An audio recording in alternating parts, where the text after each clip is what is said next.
श्री ज्ञानेश्वरी अध्याय 10 विभूती योग। नमो विशतबोध विधक्ता विद्यारविंद प्रबोधा परा प्रमेय प्रमदा विलास्या।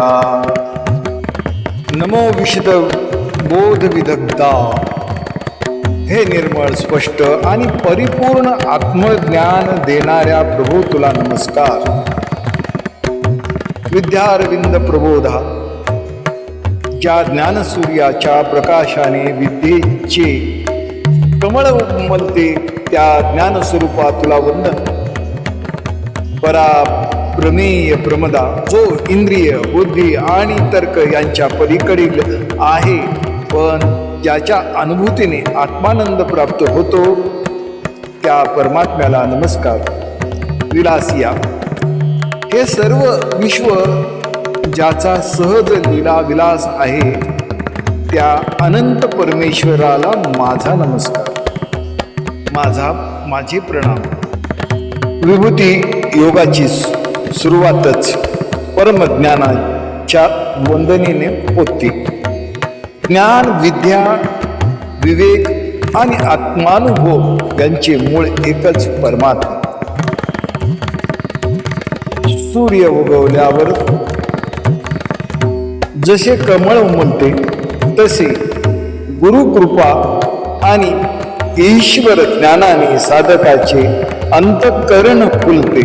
अहंकार, अज्ञान आणि भ्रम दूर होऊन आत्मस्वरूपाचे दर्शन घडते। त्यामुळे या ओळी ज्ञानदेवांनी ज्ञानस्वरूप परमेश्वराला अत्यंत काव्यमय आणि तात्विक शब्दात वंदन केले आहे। नमो संसारतम सूर्या, अपरमित परमवीर्या, तरुण तरतुर्या लालनीला।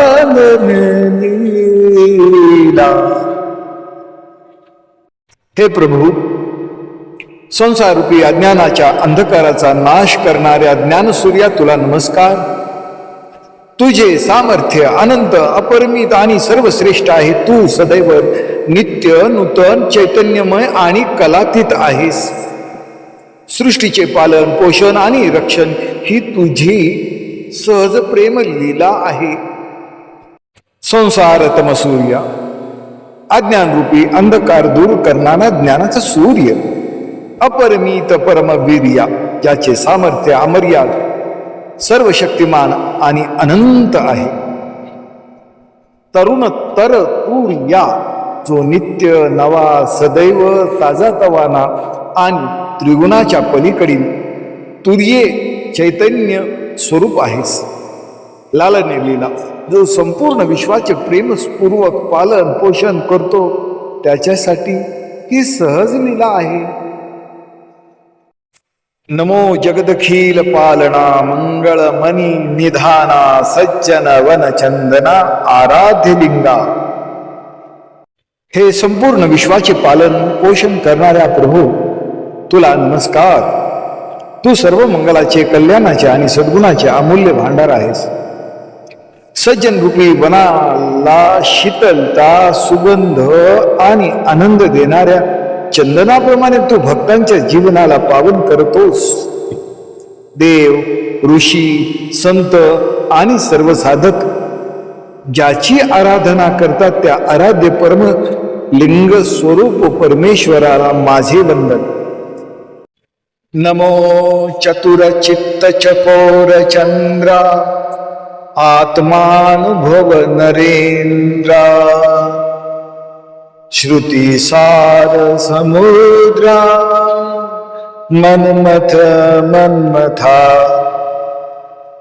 हे विवेकी आणि ज्ञानी साधकाच्या चित्तरूपी चकोर पक्षाला आनंद देणाऱ्या चंद्र स्वरूप प्रभू तुला नमस्कार।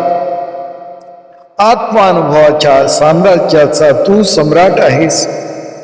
वेद, श्रुती, सार तत्वाचा अथांग सागर तूच आहेस।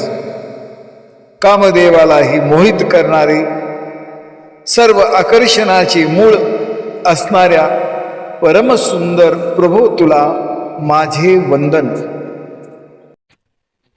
चतुर चित्त चकोर चंद्रा, विवेकी साधकाला मनाला शीतलता व आनंद देणारा, आत्मानुभव नरेंद्रा, आत्मसाक्षात्काराचा राज्यावर अधिपती, श्रुतिसार समुद्रा, वेद उपनिषद आणि सर्व शास्त्राचे सार ज्याच्यात एकवटले असा अनंत ज्ञानसागर, मनमथ मनमथा, कामदेवलाही मोहित करणारे सर्व सौंदर्य, प्रेम आणि आनंदाचे अधिस्रोत, ज्याचे मन आत्मज्ञानाकडे वळते त्यालाच परमेश्वराच्या चैतन्याची शीतलता अनुभवता येते. शास्त्राचा खरा अर्थ आत्मानुभवात उलगडतो आणि तेथेच मनाला चिरंतन शांती आणि प्रेम आणि परमानंद प्राप्त होतो. नमो सुभाव भजन भाजना, भवे भकुंभ भंजना, विश्वोद्भव भुवना श्री गुरुराया. हे सहज निष्कपट आणि प्रेमपूर्वक भक्ती करणाऱ्यावर कृपा करणाऱ्या प्रभू तुला नमस्कार. संसारूपी मदोन्मुक्त हत्तीचा गर्व नष्ट करणाऱ्या, संपूर्ण विश्वाची उत्पत्ती ज्याच्यापासून झाली त्या विश्वाधार परमेश्वरा आणि गुरुरूपाने ज्ञान प्रकाश देणाऱ्या श्री गुरुराया, तुम्हाला माझे कोटी कोटी प्रणाम.